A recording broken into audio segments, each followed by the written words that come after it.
Yo, what's up? Motopits TV. Magpapalit tayo ng brake shoe natin, Honda Click, no?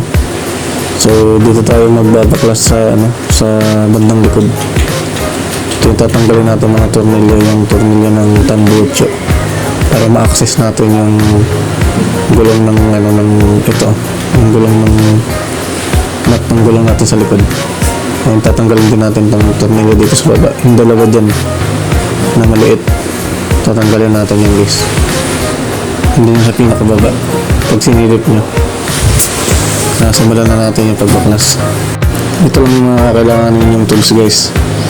Gamit lang kayo na itong size 10 na mahaba pang dukot dun sa tornilyo. Pwede kayong mag-impact wrench, pero na rin kayo magmano-mano. Yung mga bala nyan is size 14, size 20 to, para dun sa nut ng gulong. Ito yung dudukutin natin guys, yung pinakababa. Yung tornilyo dyan, i-side stand nyo lang guys.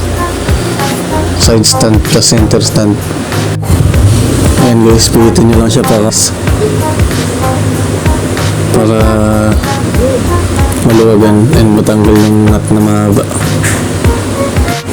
Tanggalan natin yung isa, bali may naiwan pang isang tornilyo sa loob. Ayan yun guys, okay, tanggalan natin ang mga nut. Yan yung tatanggalin nyo. Gamit lang tayo ng size 14 na socket wrench na. Pwede kayo gamit ng mano-mano. Pwede rin itong impact wrench para mas mabilis. Impact na gamitin natin para mas mabilis.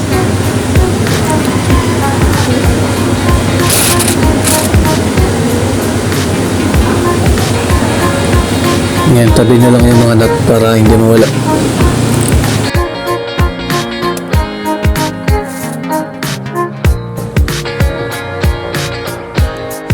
Tanggal na yung tambutso natin. Isunod naman natin itong swing arm. Gamit tayo dito ng 22. Tapos dito naman gamit tayo ng 14 din. Dalawa yan. Bali tatlo kasama yung malaki.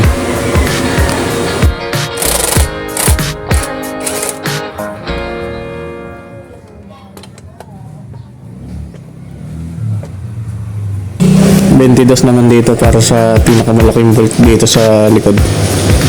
Yan, pihitin nyo lang din. Tabi nyo yung tornilyo yan guys, kasi importante yan. Natanggalan natin yung swing arm. Bali, ma-access natin itong pinakaloob. Yan. Tabi nyo lang itong bushing din yan pala nakakasama. Yan, orientation yan. Tandaan nyo lang. Yan, luwagan din natin itong tire hugger na. Gamit lang tayo ng Allen wrench na medyo maliit-liit. Luwagan nyo nga rin pala itong preno sa likod. Yan, bali, galaw-galawin nyo lang para matanggal yung pinaka-mags dun. Yan, kasi hindi nyo yan matanggal pag maigpit yung preno eh. Ito na itsura ng natin, ng brake shoe natin. Sobrang daming carbon fiber. Grabe, sobrang dami na din, kaya ang pansin ko mahina yung kapit eh. Ayan yung nagpapahina ng kapit ng preno natin. Yung mga carbon fiber na hindi nalilinis. Kailangan ito tiniran para balik sa kapit. Tinisan natin. Walang kayo ng kahit anong brush dyan, ng detailing brush. Kaya kahit anong brush, pwede naman yan. O kaya basahan na lang. Ganit, tanggalin nyo lang yung mga carbon fiber na yan. Diskartehan nyo na yan kung paano nyo nalilinisan. Sa akin may detailing brush naman ako. May malaking tulang ito, mas maganda. Ngayon, itong kabila rin. Tanggalin nyo lang muna yung mga likabok. Yan, yung makapal na carbon. Para pag tininira natin, hindi na siya maputik. Ayan. Bali, ito na rin yung brake shoe natin kinuha ko. Pansin ko, makapal pa naman siya, no? Pero not sure kung sa ganitong study is makapal pa rin siya. Ikukumpara natin siya dun sa brake shoe natin na bago mamaya.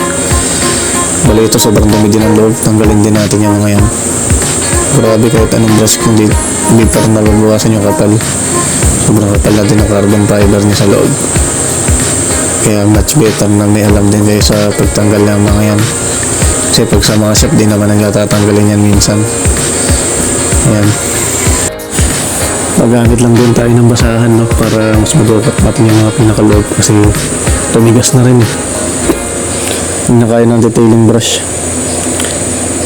And then ito rin kabila, basahan din natin. Sobrang linis talaga. Para kapit na kapit talaga yung preno natin. Solid. Ito nga pala yung comparison. Ito yung luma. Ito yung genuine. Yung nasa kaliwa, ayan yung genuine part. Ayan o. Pansin ko makapal pa naman siya. Pero di ko sure kung makapal pa siya talaga sa totoo. Ito naman yung bago natin, Aspira. Aspira mas makapal pa siya. Pero parang magkasing kapal lang din sila. Ito yung mags natin, pinapatuloy lang din natin. Pero binalik ko na nga lang din pala yung luma, yung pinagpalitan natin kasi makapal pa naman. Ayan, ganyan lang yung pagsalitan niya. So, isentro niya lang dun sa dalawang naka-outly na sentro lang dyan. May isang square dyan sa isang bilog na shape. Yan, lapat na yan, pwede na yan. Lagyan lang din natin ng grasa itong ihi para hindi tayo nahirapan magtanggal sa sunod. Lagyan natin ng grasa yan, yung sakto lang para hindi siya magkalab dun sa brake natin. Mas maganda kung heighten kasi yan yung iinit. Ibalik na natin yung mags, guys. Ayan, maganda natin grasa to, yung pinaka loob niyan. Kasi pagka matutubigan yan, magpapadaan tayo sa baha, nalawang yan, stop up, malala yan pagka walang grasa. Huwag nyo kalimutan yan, guys. Dagdag na rin natin yan sa maintenance natin. Salpak lang natin. Kung paano yung sabi, tinanggal, ganun nyo rin siya ibalik, guys. Kung tayo maharang yan, natural yan. And kaya kailangan yung kapain yan para mapasok na ulit ng smooth. Ayan. Tulak nyo lang. Ayan, pasok na siya. Ayan. Left right lang para kumagat. Ayan, okay. Smooth na ulit, no? Ganda ng takbo, parang walang sumasayad. Balik lang natin tong bushing, guys. Ganyan yung pagkatanggal niya kanina, ganyan din natin ibabalik, no? Para smooth lang din. Ibalik din natin itong brake shoe, ay yung swing arm. Salpak din natin, katulad kanina, no? Ayan, ilalagay din natin yung nut. Size 22 yan, guys. Ayan yung pinakamalaki. Ito nyo lang ulit pa-clockwise.